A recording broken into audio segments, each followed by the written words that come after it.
Asian news के सभी दर्शकों का स्वागत है। मैं हूं गणेश अग्रवाल और आप देख रहे हैं दमोह जिले की खबरें। श्री तारण तरण जैन समाज के द्वारा परम पूज्य वसंत जी महाराज का वर्षावास दमोह में सानंद संपन्न कराया गया। इसको लेकर श्री तारण तरण जैन समाज के द्वारा विविध कार्यक्रमों का आयोजन किया गया। तो वहीं इस दौरान वसंत जी महाराज ने आम जन के लिए संदेश दिया। मालूम हो कि वसंत जी महाराज तारण तरण जैन समाज के बहुत बड़े संत हैं और उनके द्वारा आम लोगों के लिए वर्षावास समापन पर अपना संदेश भी दिया गया। क्या कहा उन्होंने अपने संदेश में, आपको सुनाते हैं। Bureau report Asian news. आपने बहुत अच्छी जिज्ञासा रखी है। वर्षावास और चातुर्मास, हमारी भारतीय संस्कृति में वर्षावास का और चातुर्मास का बहुत महत्व है। प्रत्येक धर्म में संतों के भीतर एक साधना का लक्ष्य रहता है और जीव हिंसा से बचने का उद्देश्य रहता है। तो अधिकांशतः जैन समाज में चातुर्मास की विशिष्ट परंपरा है, वर्षावास की परंपरा है। उसका उद्देश्य केवल ये है कि बरसात के समय में जो सूक्ष्म जीव राशि पैदा होती है, यातायात में आने जाने में उनकी हिंसा से बचना आवश्यक है, क्योंकि हमारी संस्कृति अहिंसा को परम धर्म कहती है। तो जीव हिंसा से बचने के लिए। और दूसरा कारण ये है कि साधक या संत लोग वर्ष भर भ्रमण करते रहते हैं, वर्ष भर एक स्थान से दूसरे स्थान पर आना जाना, तो अपनी चर्या में कुछ अतिचार भी लगते हैं। उनसे बचने के लिए, उनका परिष्करण करने के लिए और आत्म साधना के उद्देश्य से वर्षावास या चातुर्मास होते हैं। आज जैसा कि आपने पूछा, यहाँ मेरे वर्षावास का समापन था। 3.5 माह के लगभग आज पूर्ण होने को हैं और 11 अक्टूबर यहाँ दमोह ट्रस्ट कमेटी ने पहले ही समापन की तिथि तय की थी। दमोह में ट्रस्ट कमेटी, नव युवा परिषद, महिला मंडल, बालिका मंडल, सभी का भारी उत्साह रहा। पूरे समाज ने पूरे वर्षावास में काफ़ी धर्म लाभ लिया। नगर की भी काफ़ी लोगों ने जुड़ने का प्रयास किया। और आज जो समापन के अवसर पर शोभा यात्रा और ये विशाल कार्यक्रम हुआ, देश के कोने कोने से, महाराष्ट्र से, उत्तर प्रदेश से, बंगाल से, छत्तीसगढ़ से, सब तरफ से बहुत सारे जिज्ञासु साधर्मी जन आज यहाँ उपस्थित हुए हैं। और इसका मेन कारण है कि हमारे यहाँ 16वीं शताब्दी में जो गुरुदेव आचार्य तारण स्वामी जी हुए, उन्होंने अपनी साधना के काल में 14 ग्रंथों की रचना की। उन 14 ग्रंथों के बारे में लगभग 6 वर्ष से एक शुद्धि का कार्य चल रहा था। प्राचीनतम हस्तलिखित पांडुलिपियों के आधार पर तारण समाज में हस्तलिखित पांडुलिपियों का बहुत महत्व है, उन्हें काफ़ी माना जाता है। उनके आधार पर शुद्धि का एक श्रेष्ठ कार्य चल रहा था, जिसमें तारण समाज के समस्त साधक जनों का, विद्वज्जनों का और श्रेष्ठी वर्ग का भी सभी का सहयोग रहा, जिनके सहयोग से एक प्रतीक का एक सुंदर स्वरूप हमारे सामने बन सका। और दमोह समाज ने, दमोह जिले की समाज ने, अखिल भारतीय तारण समाज ने उसके बहुमान और प्रभावना के निमित्त यहाँ अपनी उपस्थिति दर्ज कराई है।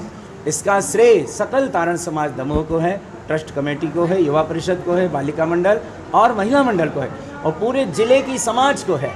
इन सब के सहयोग से ये कार्यक्रम आज यहाँ आयोजित किया गया था, जिसमें देश भर के आबाल वृद्ध सभी लोगों ने बढ़ चढ़कर हिस्सा लिया। और आज ऐसा लग रहा था जैसे दमोह में तारण समाज का एक महाकुंभ का आयोजन हो गया है, एक भारी महोत्सव का आयोजन हुआ वर्षावास समापन के निमित्त से और अध्यात्मवाणी के इस विशेष समर्पण और बहुमान के निमित्त से।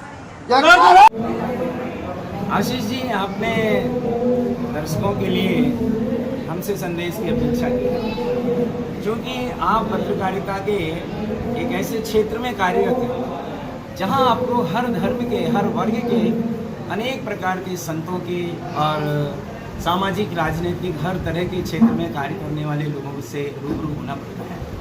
क्योंकि शायद आप मेरे पास पहली बार आए हैं दमोह में। मैं स्वयं ही 20 वर्ष बाद दमोह में वर्षावास करने के लिए आया हूँ और बड़ी खुशी है कि आपने हमारी बात को आपके चैनल के माध्यम से, इन सारे चैनलों के माध्यम से जनता के पास पहुंचाने का एक संकल्प बनाया। इसके लिए आप बहुत बहुत धन्यवाद, साधुवाद के पात्र हैं। क्योंकि आपने ये जानना चाहा है, मैं अपनी ओर से आपके सभी दर्शकों के लिए ये अनुरोध करना चाहता हूँ कि हमारी भारतीय संस्कृति अध्यात्म और अहिंसा प्रधान है, संयम प्रधान है। हमारे देश में अनेक प्रकार के पूजा पद्धति, उपासना पद्धति वाले लोगों की एक बहुलता है, बाहुल्य है। हम ये चाहते हैं कि लोग अपनी सांप्रदायिक व्यवस्थाओं से ऊपर उठकर मानवीय धर्म का आकलन करें, क्योंकि दुनिया में सबसे बड़ा धर्म मानव धर्म है। ये जाति, पंथ, मत, संप्रदाय ये तो सब उलझाने वाली चीज़ें हैं। लेकिन मैं ये चाहता हूँ कि आप अपने श्रोतागणों को, सारे लोगों को हमारी ओर से संदेश अवश्य पहुँचाएँ कि हमारे जीवन में कम से कम मानवीयता का आकलन होना चाहिए। हम इंसान बनकर जिए, सबसे बड़ी आज की आवश्यकता है। चूँकि एक सूत्र मैं आपको देना चाहता हूँ कि विज्ञान के संसाधनों ने आज मनुष्य को बहुत कुछ व्यस्त भी किया है, समय बचाने के लिए दिशा भी दी है और ऐसी शिक्षाएं भी दी हैं, ऐसी व्यवस्थाएं भी दी हैं कि हम आज विज्ञान के संसाधनों के माध्यम से बहुत कुछ कर गुजरने की तमन्नाओं को साकार भी कर पाने के लिए सक्षम हो गए। लेकिन मुझे आपसे एक बात कहना है, we are proud of achievements of science whereby we can fly like a bird in the air, can swim like a fish in the water, but it is really sad we do not know how to live like a man on the earth। हमें गर्व है विज्ञान के साधनों पर कि हम जिनके माध्यम से पक्षी की तरह आसमान में उड़ सकते हैं, मछली की तरह पानी में तैर सकते हैं। लेकिन महान दुख की, खेद की बात है कि हम ये भूल गए हैं कि एक इंसान की तरह हमें धरती पर कैसे जीना चाहिए। आज आवश्यकता है इस बात की कि हम इंसानियत को पहचानें। और अंत में आपके सारे सभी श्रोतागणों को, सारे प्रदेश और देशवासियों के लिए मैं इन 4 पंक्तियों के माध्यम से अपनी बात निवेदित करके अपनी वाणी को विराम देना चाहता हूँ कि बादल नहीं, आसमान बनकर जी। हमारे गुरुदेव तारण स्वामी जी ने जो मानवीय धर्म का आकलन किया था अध्यात्म धर्म के आधार पर, बस उसी के आधार पर ये 4 पंक्तियों का एक छोटा सा चिंतन आपके सभी श्रोता श्रोताजनों के लिए समर्पित है कि बादल नहीं, आसमान बनकर जी, पत्थर नहीं, भगवान बनकर जी, मिट्टी में मिल जाने वाले खाक के पुतले एक दिन भी जी, मगर इंसान